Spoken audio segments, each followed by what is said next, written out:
जय हिंद, वंदे मातरम। आपका बहुत बहुत स्वागत है हिंदी संप्रेषण के दूसरे वीडियो में। पहले वीडियो की डिस्क्रिप्शन में लिंक है। और संप्रेषण का त्रिकोणीय मॉडल, इसमें हम जानेंगे कि संप्रेषण का त्रिकोणीय मॉडल क्या है और संप्रेषण के तत्वों के बारे में। त्रिकोणीय मॉडल ARC पर आधारित है, जिसमें A रेफर्स टू एफिनिटी यानी कि लगाव, R रेफर्स टू रियलिटी यानी कि वास्तविकता, C रेफर्स टू कम्युनिकेशन यानी कि संचार। जो संप्रेषण एक प्रक्रिया है, संचार एक छोटी है, लेकिन संप्रेषण एक बड़ी प्रक्रिया है। संचार को नॉर्मली छोटा कह सकते हैं, कम्युनिकेशन, लेकिन संप्रेषण एक बड़ा शब्द है। आइए जानते हैं इसके त्रिकोणीय मॉडल के बारे में।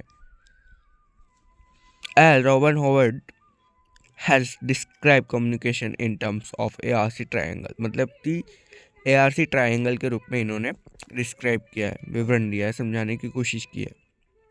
A affinity, R reality, C communication has been stated to be the most important in understanding the composition of human relation and thus human life।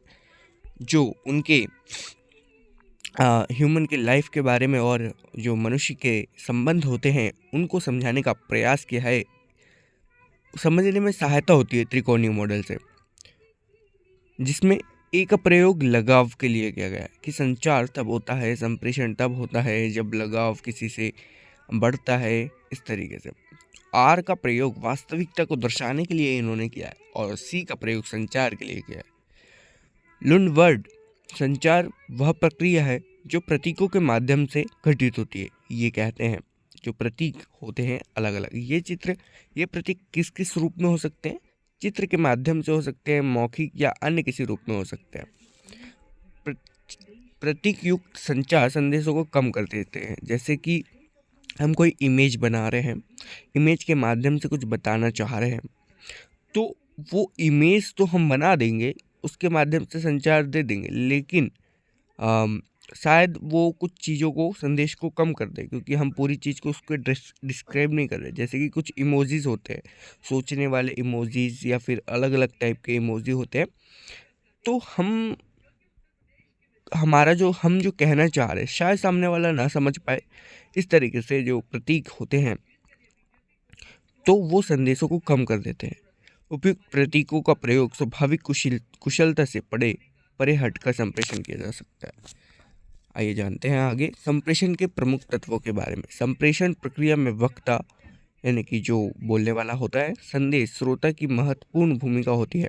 ये तीन जो बहुत इंपॉर्टेंट है, वक्ता यानी भेजने वाला या बोलने वाला, संदेश यानी कि मैसेज क्या है, और श्रोता यानी कि जिसके पास वह संदेश प्राप्त होता है, जिसके पास वह संदेश आता है। ये इसके प्रमुख तत्व है। और आइए जानते हैं संप्रेषण के प्रमुख तत्वों के बारे में।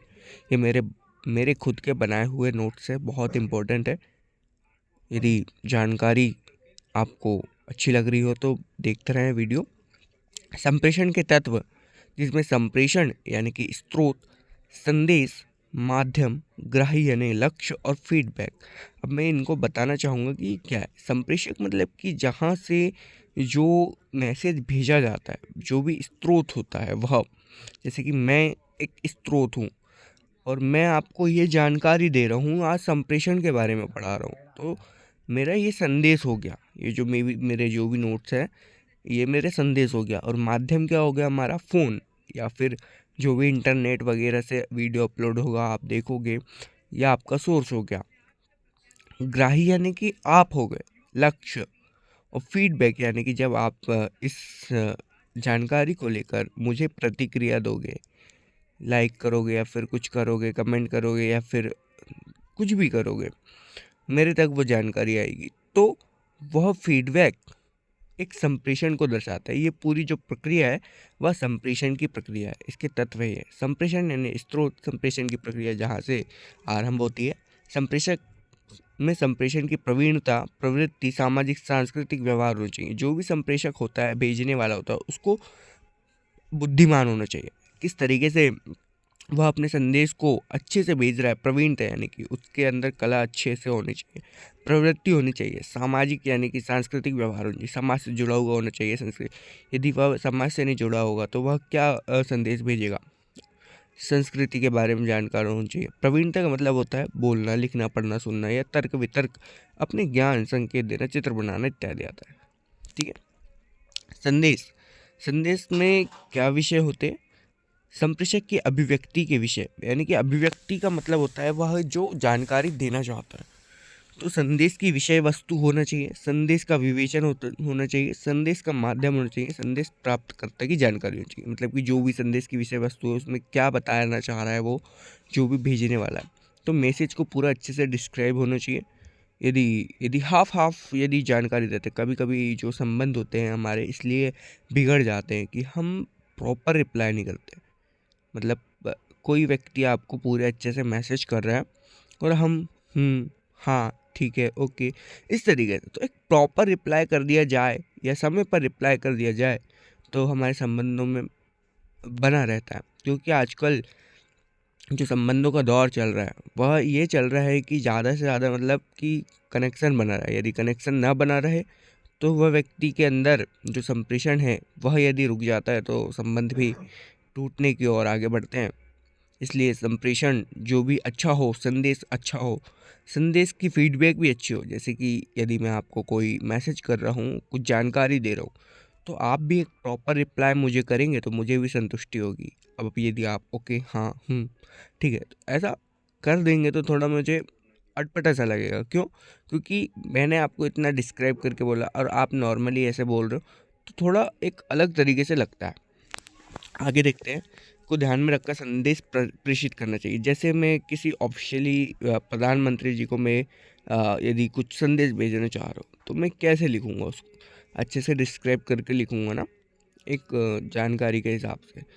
तो मैं ऐसा थोड़ी ना बोलूँगा और मोदी जी नमस्ते बस ख़त्म।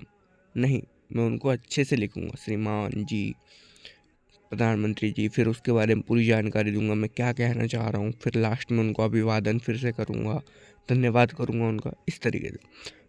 तो सामने वाला यदि व्यक्ति भी अच्छे से प्रॉपरली रिप्लाई दे, आजकल यही इसी वजह से संबंध टूट रहे हैं।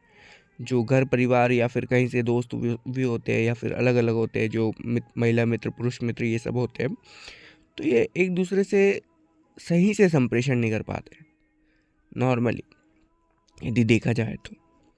ठीक है।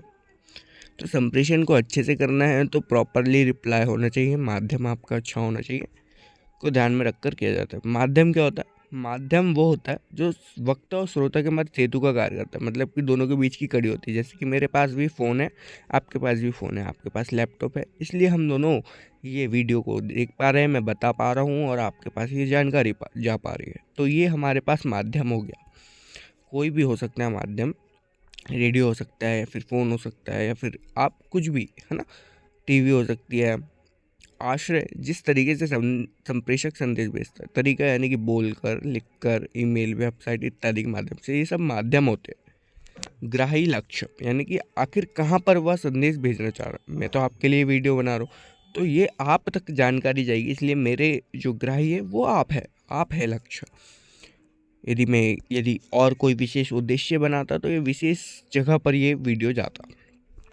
फीडबैक ये बहुत इंपॉर्टेंट होता है, जैसा कि मैंने पहले भी बताया कि बहुत ज़्यादा इंपॉर्टेंट होता है, क्योंकि इसे संप्रेषक को ग्राही तक पहुँचे संदेश की प्रतिक्रिया का बहुत होता है। अब मैं वीडियो बना रहा हूँ, सब कुछ कर रहा हूँ, ठीक है, अब आप तक वो जानकारी जा रही है या नहीं ये मुझे कैसे पता चलेगा? तो आप उसके लिए फीडबैक देंगे। यदि वीडियो समझ आ रहा है, कोई गलती लग रही है तो आप मुझे कमेंट करेंगे या फिर बताएंगे, अच्छा लग रहा है तो अच्छा से बताएंगे, तो ये फीडबैक होता है। तो व्यक्ति को, सामने वाले को पता चलता है कि सही में ये वीडियो किसी के पास गया है। संचार या संप्रेषण की पूर्णता के लिए संदेश को भेजना उचित माध्यम या मार्ग का होना आवश्यक है। ये कुछ बताया है ये डायग्राम। संप्रेषक पहली स्थिति में जो संदेश होता है वो आगे जाता है, चैनल माध्यम के माध्यम जाता है, प्राप्त करता है और प्रभाव जाता है। देखो दो स्थितियाँ होती है संप्रेषण प्रक्रिया में, हमेशा दो स्थिति होती है। क्या होती है? या तो प्रभाव होगा किसी व्यक्ति पे या प्रतिक्रिया दिया जाएगा। जैसे कि मैं वीडियो बना रहा हूँ आपके लिए, मैं इधर उधर के एग्जाम्पल देने से बचता हूँ, इसलिए मैं सीधा मतलब कि ज़्यादातर अपने पास जो एग्जाम्पल अवेलेबल है मैं वही देने की कोशिश करता हूँ, क्योंकि आपको दिक्कत भी ना हो और इधर इतना डीपली समझने में भी कोई परेशानी ना हो। जैसे कि मैं कुछ संदेश भेज रहा हूँ, वीडियो भेज रहा हूँ, तो ये आपके ऊपर प्रभाव देगा, यानी कि इफेक्ट करेगा कि चलो भाई ये व्यक्ति ने बताया, चलो पढ़ लेते हैं या फिर कुछ कर लेते हैं, बढ़िया ठीक है।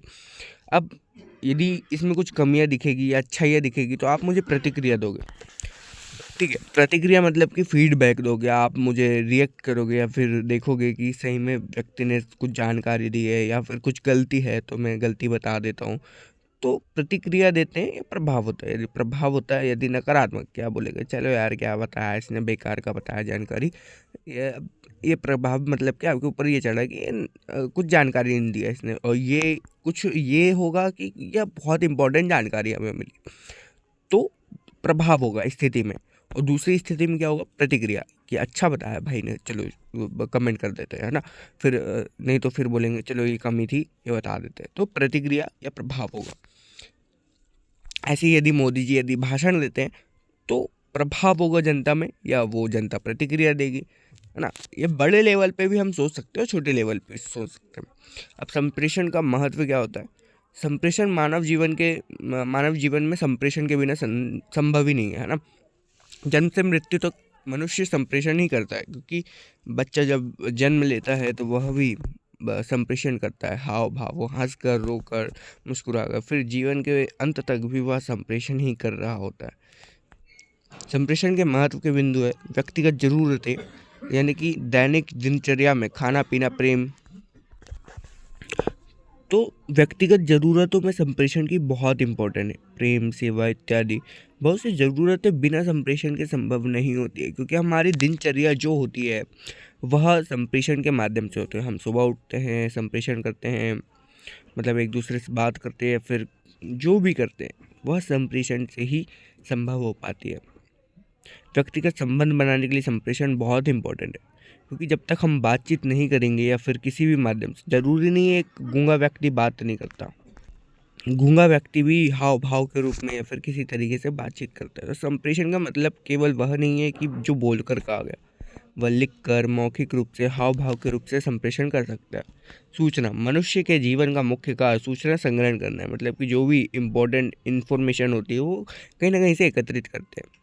या मैं थोड़ा मजाक में कहूँ तो जैसे कि कुछ लोग होते हैं, अच्छा उसके घर क्या हो रहा है, अच्छा भाई ठीक है ये हो रहा है, चलो एक दूसरे से बातचीत करते हैं, एक दूसरे के घर की चुगलियाँ करते रहते हैं या फिर नहीं करते, तो अलग अलग संग्रहण करते रहते हैं सूचनाओं का, तो बातचीत चलती है। आपसी बातचीत, यानी कि व्यक्ति श्रोता तक संदेश भेजता है तभी संप्रेषण होता है। वक्ता जो होता है वो श्रोता तक संदेश भेजता है तभी संप्रेषण होता है। गद्य संप्रेषण का मनोरंजक उदाहरण है, जिससे दूसरों के विचारों, भावनाओं और दृष्टिकोणों को समझने का प्रयास करता है। जैसे कि मैं ये आपको जानकारी दे रहा हूँ, ये संप्रेषण सीधा आपके पास जाएगा। आग्रह, किसी से निवेदन करने को मिलता है, जैसे कि विज्ञापन आपने देखे होंगे, एडवर्टाइजमेंट में, है ना, कुछ चीज़ों से आग्रह किया जाता है और ज़्यादा से ज़्यादा इसको अट्रैक्टिव बनाया जाता है ताकि लोगों को समझ आए।